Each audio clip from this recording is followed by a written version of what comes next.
tarde, meus irmãos e minhas irmãs. Sejam bem-vindos ao nosso programa semanal Café com Fé, no qual nós desejamos dedicar um pouquinho do nosso tempo ao estudo do Catecismo. Esta semana especial em que já estamos começamos hoje a trezena de Santo Antônio, padroeiro da comunidade de Jaguarembé de Baixo, nesta grande festa que vamos iniciar já agora com a trezena na nossa área pastoral. Vamos, sem mais delongas, ao nosso Café com Fé, oferecendo e rezando pelo bom êxito desta nossa trezena, pelos preparativos e pelos festejos de Santo Antônio que estamos para iniciar.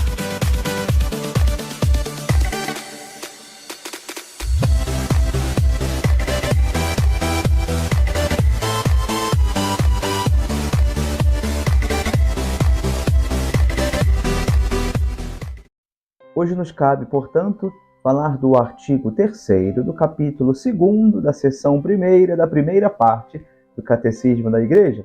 Se tínhamos visto até agora que o Catecismo nos ia apresentando, nos ia conduzindo ao longo da história da salvação sobre como foi progressiva essa manifestação de Deus ao coração do homem, hoje, de modo mais profundo, vamos perceber como a Sagrada Escritura, que é a palavra de Deus posta por escrito, nos apresenta como que um compilado daqueles ensinamentos apostólicos, resumidamente, é claro, que, recebendo de Jesus, os apóstolos propuseram como pregação do Evangelho à Igreja nascente.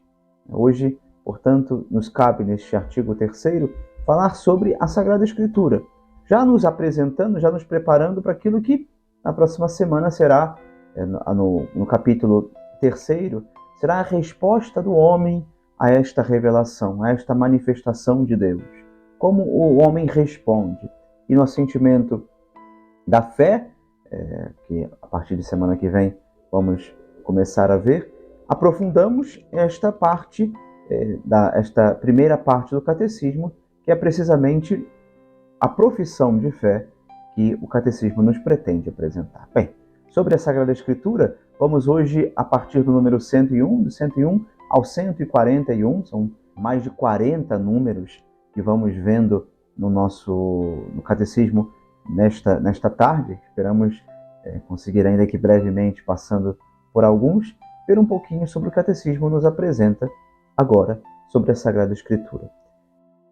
Já a partir do número 101, o Catecismo nos vem apresentar esta verdade de fé, que Deus, ao revelar-se, precisou utilizar-se da linguagem humana para fazer-se conhecer. O homem, que nas suas limitações receberia a revelação, precisava receber e compreender a partir da sua própria linguagem. Diz a Constituição Dogmática Dei Verbum, do Concílio Vaticano II, número 13. As palavras de Deus, com efeito, expressas por línguas humanas, tornaram-se semelhantes à linguagem humana, tal como outrora o Verbo do Eterno Pai se assemelhou aos homens, assumindo a carne da debilidade humana. Por essa razão, a Igreja sempre venerou as Divinas Escrituras tal como venera o corpo do Senhor. Nunca cessa de distribuir aos fiéis o pão da vida, tornado à mesa, quer da palavra de Deus, quer do corpo de Cristo. Ainda a Constituição Dogmática Dei Verbum, agora no número 21. Portanto, na Sagrada Escritura, a Igreja encontra continuamente o seu alimento e a sua força, porque nela não recebe apenas uma palavra humana, mas o que ela é na realidade, a palavra de Deus. O Pai que está nos céus deseja conversar com os filhos, com os seus filhos. E a Sagrada Escritura, de certa forma, é como que uma carta que Deus envia aos seus filhos ao longo de todos os séculos. Deus é o autor das Sagradas Escrituras. Posto por escrito sob inspiração do Espírito Santo, estes livros têm Deus por autor e, como tais, foram confiados à própria Igreja. Diz o Concílio Vaticano II, ainda na Dei Verbum, agora número 11. Para escrever os livros sagrados, Deus escolheu e serviu-se de homens na posse de suas faculdades e capacidades, para que, agindo Ele neles e por eles, pusessem por escrito como verdadeiros autores tudo aquilo e só aquilo que ele queria. É interessante perceber como esse número 106 e, enfim, a Constituição Dogmática Dei Verbum nos faz perceber, nos faz recordar que os autores, quando escrevem, conservam as suas próprias características. Estão agindo sob inspiração do Espírito Santo, é verdade, mas ao escrever, correm o risco e podem, inclusive, cometer erros gramaticais, buscar e determinar a abordagem de alguma cena, de algum acontecimento, sob aspectos muito particulares, pessoais, também com objetivos para os quais eles desejam apresentar, aos quais eles desejam enviar aquele escrito. Então, a característica pessoal do autor, daquele que coloca por escrito o texto, se conserva, mesmo, e isso não exclui também, mesmo que agindo sob inspiração do Espírito Santo. No entanto, a fé cristã não é uma religião do livro. O cristianismo não é religião que gira em torno, que se reúne em torno apenas e simplesmente do livro. Porque o cristianismo é a religião da palavra de Deus, a palavra de Deus por excelência. Não de uma palavra escrita, de uma palavra muda, mas do Verbo encarnado e vivo. Na Sagrada Escritura, Deus fala ao homem à maneira dos homens. Portanto, para bem interpretar a Escritura, é também necessário prestar atenção ao que os autores humanos realmente quiseram dizer, e aquilo que aprouve a Deus manifestar-nos pelas palavras deles. Por isso é importante ter a intenção dos autores sagrados sempre presente na leitura, quando vamos realizar a leitura da Sagrada Escritura, para conhecer, tendo em conta as condições do seu tempo, da sua cultura, os gêneros literários com que cada livro é escrito. A Sagrada Escritura deve, portanto, ser lida e interpretada com o mesmo espírito com que foi escrita. O Concílio Vaticano II indica-nos 3 critérios para uma interpretação da Escritura conforme o espírito que a inspirou. O primeiro deles, prestar atenção, grande atenção, ao conteúdo e à unidade de toda a Escritura. Em segundo lugar, é preciso ler a Escritura na tradição viva de toda a Igreja. Santo Hilário, também São Jerônimo, vão dizer que a Sagrada Escritura está escrita no coração da Igreja, mais do que instrumentos materiais. Em terceiro, estar atento à analogia da fé. E por analogia da fé entendemos a coesão das verdades da fé entre si e também no projeto total da revelação. Segundo uma antiga tradição, nós podemos distinguir 2 sentidos da Escritura: o sentido literal e também o sentido espiritual. O sentido literal ele é importante também porque precisamos tê-lo em conta para uma reta e digna interpretação do texto. E já no sentido espiritual, vamos ali encontrar 3 subdivisões. Um sentido mais alegórico, como o Antigo Testamento, por exemplo, demonstra figurativamente aquilo que se realiza em Cristo, por exemplo, o Mar Vermelho, a travessia do Mar Vermelho, como sinal da vitória de Cristo, como figura, como imagem do que se realizará no batismo. Segundo aspecto, um sentido moral, como a Sagrada Escritura também nos vai sendo apresentada para a nossa instrução, e também um sentido anagógico, como tudo está nos conduzindo, de certa forma, para a pátria definitiva, a Igreja terrestre, sinal da Jerusalém celeste. Todas as realidades e os acontecimentos têm um significado eterno. Ainda, meus irmãos, penso que vale considerar um dístico medieval que resume a significação destes 4 sentidos. Diz-nos: a letra ensina-te os fatos passados. A alegoria, o que deves crer. A moral, o que deves fazer. E a anagogia, para onde deves tender. No número 120, o Catecismo nos apresenta o cânon das Escrituras. Como foi a tradição apostólica que levou a Igreja a discernir quais os escritos que deviam ser contados na lista dos livros sagrados. Esta lista, portanto, definida pela Igreja, chamada de cânon das Escrituras. definidos os 46 livros do Antigo Testamento, 45 se contarmos Jeremias e Lamentações como um só, mas 46 livros no Antigo Testamento e 27 livros no Novo. Não cabe aqui explicar, penso que seria tema para um outro encontro, explicarmos a diferença entre o cânon da Bíblia Católica e o cânon da Bíblia Protestante, mas vale salientar, e penso que aqui sim vale este comentário, de como todo este caminhar, toda esta elaboração da Sagrada Escritura se dá no seio da Igreja, e ela mesma é quem discerne, quem pode olhar e perceber quais os livros utilizados nas assembleias litúrgicas, acompanhando a Igreja durante toda a sua história, são e podem ser considerados livros inspirados, livros para nossa instrução, palavra de Deus, posta por escrito. A Sagrada Escritura, portanto, nasce no seio da Igreja. Quando olhamos para o conjunto da Sagrada Escritura, poderíamos nos perguntar, e a partir do número 121, de certa forma, o Catecismo começa a nos falar sobre o aspecto do Antigo Testamento, mas poderíamos nos perguntar se já não vale a pena, se já não seria o caso de deixarmos o Antigo Testamento para nos dedicarmos apenas e exclusivamente ao estudo do Novo Testamento, já que ali encontramos as palavras de Jesus e o conduzir da Igreja nos primórdios do seu caminhar, da sua peregrinação.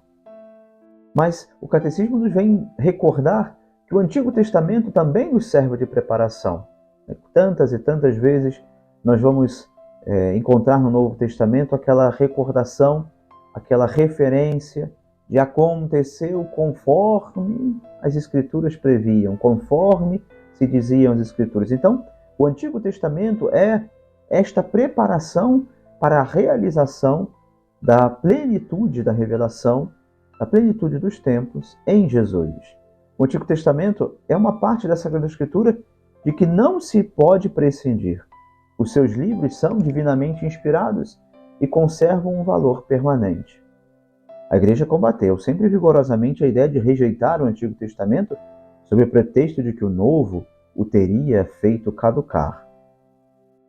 Estes escritos, especialmente agora falando sobre o Novo Testamento, transmitem-nos a verdade definitiva da revelação divina.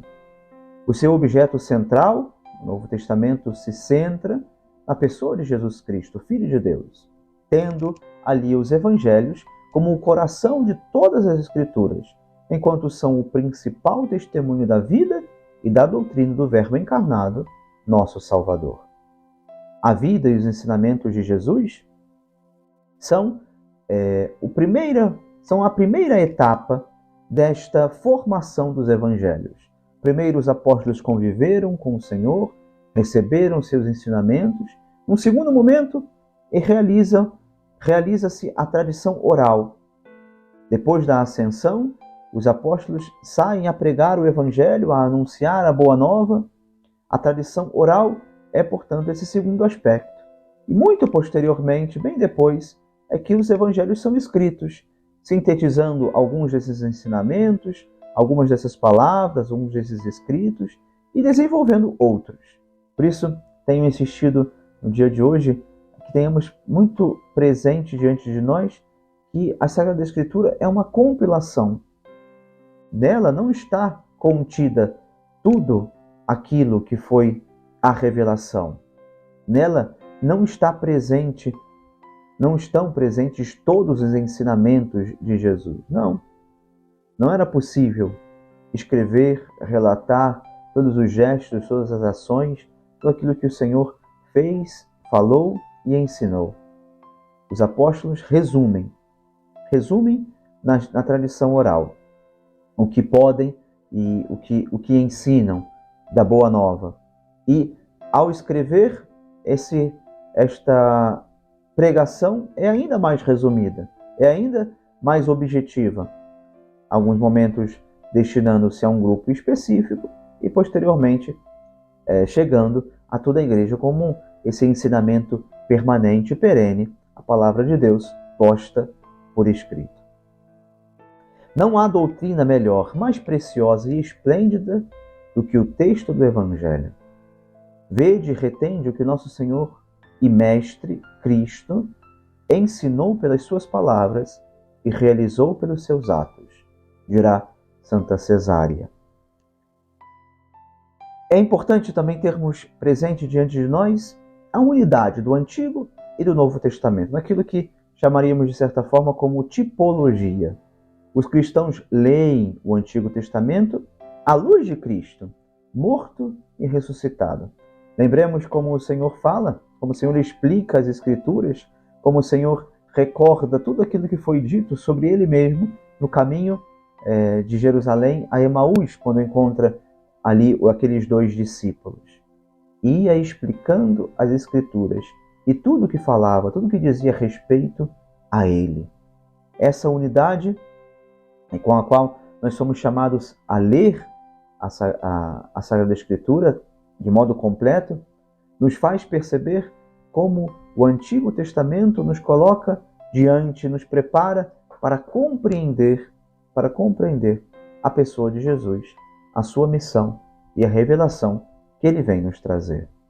A Igreja exorta, portanto, com ardor e insistência todos os fiéis a que aprendam a sublime ciência de Jesus Cristo na leitura frequente da Sagrada Escritura, porque, dirá o Concílio Vaticano II, citando São Jerônimo, dirá: a ignorância das Escrituras é ignorância de Cristo. Ignorar as Sagradas Escrituras é ignorar o próprio Senhor, o próprio Jesus, que nos vem revelar na sua vida, nos seus gestos, nas suas palavras, revelar a Deus. A partir do número 134, passamos agora a ler o resumo deste artigo do capítulo 2º, artigo 3º, capítulo 2º, da primeira sessão, da primeira parte do Catecismo da Igreja.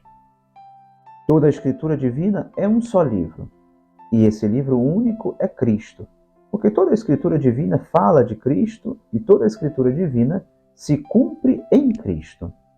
As Sagradas Escrituras contêm a Palavra de Deus e, pelo fato de serem inspiradas, são verdadeiramente a Palavra de Deus. Deus é o autor da Sagrada Escritura ao inspirar os seus autores humanos. Age neles e por eles.